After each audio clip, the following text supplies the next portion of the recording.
Yang tadinya diskusi masalah pekerjaan mulai saling semangat-semangatan untuk nyelesain kerjaan. Lunch bareng supaya bisa sambil diskusi masalah kerjaan. Tapi setelah semua beres, lanjut diskusi masalah hidup. Lah kok nyambung juga ternyata.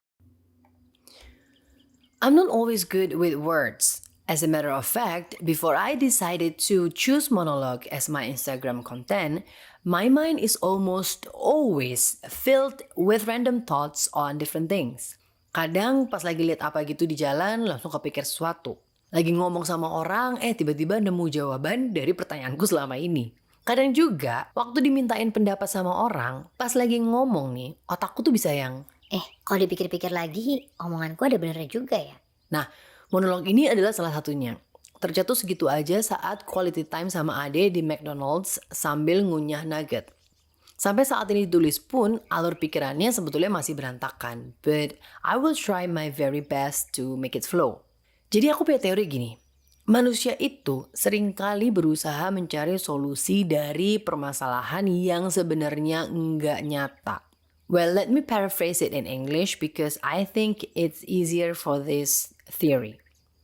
We always try to find a solution for a problem that doesn't even exist. Padahal logika berpikirnya kan gini ya, ada masalah, baru cari solusi. Contohnya gini, kita lagi jalan santai, tiba-tiba di depan kita ada kubangan air yang cukup kotor, padahal saat itu kita lagi pakai sepatu putih. Nah, itu masalah kan? Sekarang tugas kita adalah mencari solusinya. A, we can take off our shoes and just walk over the puddle. Or B, we can walk a bit further to reach the dry part of the road. Or C, we can just find another route. Kan jadi lucu nih kalau kita lagi jalan kaki santai, tiba-tiba ngerasa perlu buka sepatu karena mikir, Aduh, bawah sepatu gue bisa kotor nih kalau dipakai jalan di jalan raya. nah, bagian bawah sepatu kotor itu bukan masalah kan? It's what the outsole is about. Keeping our foot clean while walking on the street. Yes? Tapi kenyataannya cara berpikir yang kedua tadi itu cukup sering terjadi. Mungkin kitanya aja yang gak sadar. Kalau dilihat ke belakang pun, aku pernah melakukan itu juga beberapa kali. Oke, sekarang aku mau kasih contoh yang real ya. Yang sedihnya semakin sering terjadi di kehidupan sehari-hari.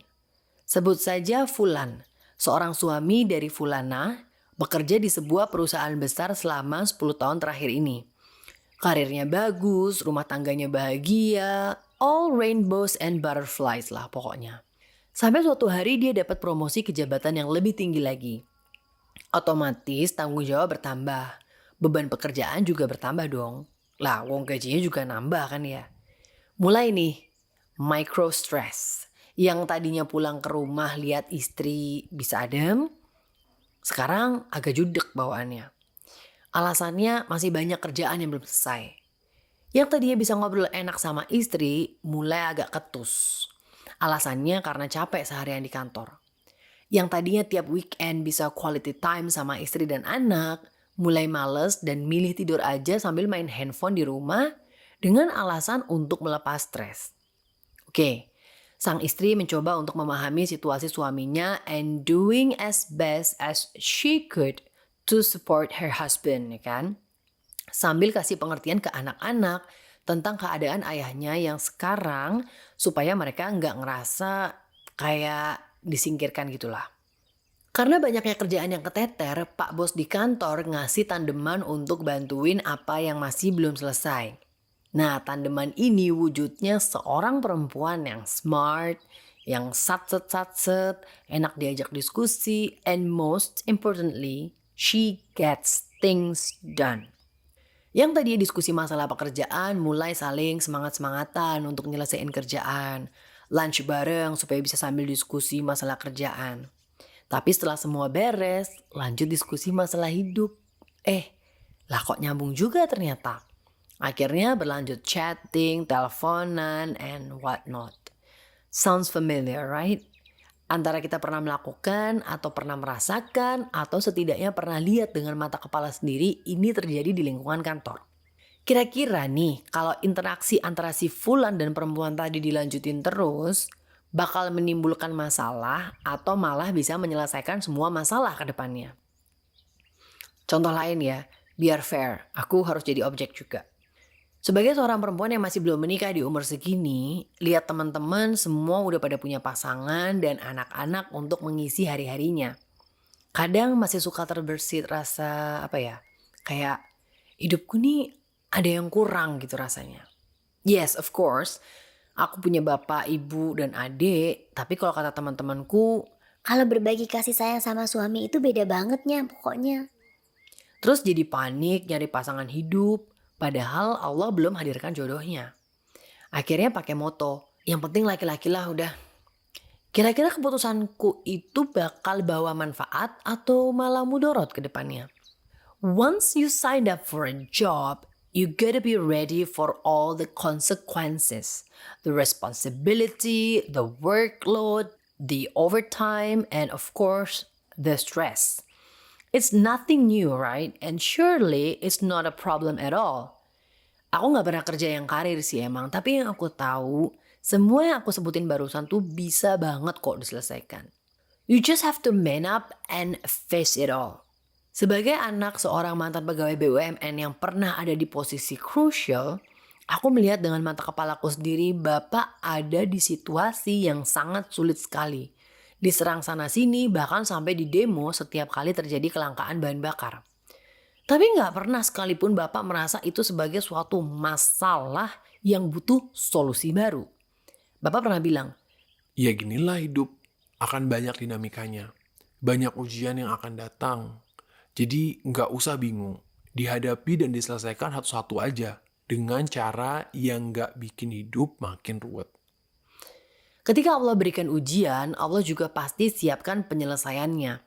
Untuk kasus yang pertama, Allah kirimkan si perempuan ini untuk membantu menyelesaikan kerjaan kantor sebagai rekan kerja. Itu kan solusinya. But no, we have to find something to justify our nafs. Untuk membenarkan hawa nafsu kita. Yaitu butuh teman cerita lah, penghilang stres lah, and God knows what. Padahal di rumah udah ada istri dan anak-anak yang selama ini selalu berhasil menjadi penawar lelah. Coba buka surat Ar-Rum ayat 21. Ini salah satu ayat favoritku. Dan di antara tanda-tanda kebesarannya, ialah dia menciptakan pasangan-pasangan untukmu dari jenismu sendiri, agar kamu cenderung dan merasa tentram kepadanya. Dan dia menjadikan di antaramu rasa kasih dan sayang. Terus bapak-bapak ada yang malah bilang gini, Gue empat banget liat bini gue, apalagi anak-anak gue. Bikin stres. padahal istri dan anaknya udah melakukan semua hal untuk mensupport suami dan ayahnya. Untuk kasus kedua, rasa kesepian dalam penantian jodoh itu wajar. Well, it's a part of the process kan? In my case, Allah berikan aku orang tua yang sangat-sangat supportive, alhamdulillah, nggak nagging masalah jodoh.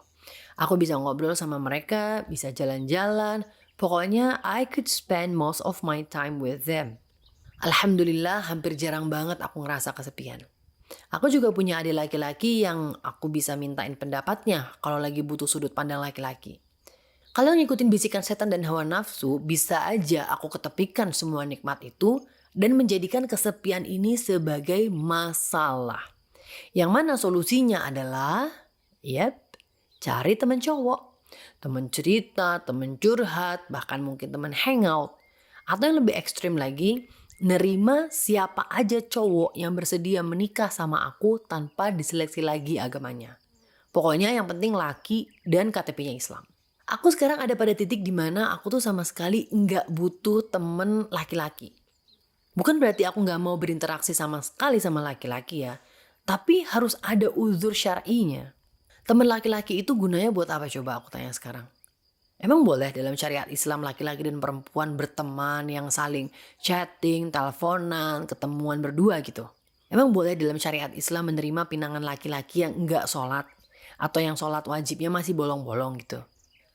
Ya lo enak keluarga suportif, punya adik laki-laki. Nah gue keluarganya berantakan, gak punya saudara cowok juga. Terus harus gimana coba? Untuk yang lagi ada di posisi ini, aku doakan semoga Allah mudahkan dan Allah beri pahala atas kesabarannya. Aku mungkin gak paham dan gak akan pernah bisa memahami apa yang kalian sedang rasakan sekarang. Tapi yang aku tahu, Allah nggak akan beri ujian melebihi dari kekuatan hambanya. Dan ketika Allah beri ujian, Allah juga sudah siapkan solusinya. Itu hal pertama yang harus kita pahami dan tanamkan dalam hati. If you are under a lot of stress, mungkin dari kerjaan atau keadaan hidup sekarang, coba pelan-pelan lihat sekeliling kita. Karena bisa jadi solusinya selama ini tuh benernya udah ada. Tapi kita aja yang menolak untuk sadar. Kalau masih belum ketemu, keluarga gak suportif, ngerasa sendirian, gak punya siapa-siapa, coba deh datang ke majelis ilmu. I know, for some people it might seem daunting or intimidating, tapi percayalah, this is the first place you wanna be. Walaupun bukan orang alim, jarang sholat di masjid, atau bahkan jarang sholat, it doesn't matter. Just go there. Kenapa di majelis ilmu? Karena insya Allah ini adalah tempat di mana kamu nggak akan ngerasa sendirian. Duduk aja. Dengerin apa yang sedang disampaikan oleh ustaznya. Setelah itu coba mulai pembicaraan dengan salah satu ikhwan untuk laki-laki atau akhwat untuk perempuan. Dan tanya-tanya apa yang pengen kamu tahu. Syukur-syukur kalau kamu ngerasa cukup nyaman untuk diskusi tentang situasi yang sedang kamu hadapi. Atau bahkan kalau Allah takdirkan, bisa langsung tanya sama ustaznya. Kalau itu juga masih dirasa kurang, coba cari bantuan profesional. Kalau nggak salah, kesehatan mental sekarang udah di-cover sama BPJS kan ya. Kalau itu pun juga masih dirasai kurang, then we circle back to the start. Hamparkan sajadah dan mohon pada Allah untuk ditunjukkan jalan keluarnya. Ustadz Khalid Hafizahullah said, tugas manusia itu bukan cari solusi, tapi bertakwa dan berikhtiar sekuat kemampuan. Solusi itu ranahnya Allah. Walaupun sebelumnya sholat kita masih bolong-bolong atau jarang banget sholat, it doesn't matter. Mungkin justru tujuan dari ujian yang sedang menimpa kita sekarang adalah agar kita kembali padanya. Ya kamu enak ngomong gitu, gak ngerasain sendiri gimana beratnya jadi aku. Exactly. Itu adalah kalimat yang dulu sering banget aku ucapin kalau ada orang yang ngasih nasihat. Karena emang rasanya lebih enak gitu kan. Nyalahin keadaan dan bilang gak akan ada orang yang bisa paham keadaan kita. Padahal saat itu aku minta tolong sama Allah aja ogah-ogahan. Hasilnya apa? Situasi gak berubah, stres malah bertambah. Well, what I'm trying to say is, gak mungkin, sekali lagi ya, gak mungkin Allah memberi kita sebuah ujian yang satu-satunya solusi adalah hal-hal yang melanggar syariat. Allah uji dengan stres kerjaan tadi misalnya. Terus satu-satunya solusi biar gak stres dia cari pelarian sama laki-laki atau perempuan lain. Enggak. Allah uji dengan penantian jodoh misalnya. Terus satu-satunya solusi biar gak terasa berat ya dengan menerima lamaran laki-laki yang gak sholat. Enggak. Allah uji dengan kekurangan harta misalnya. Terus satu-satunya solusi biar ada penghasilan dengan cara ngerampok. Enggak mungkin.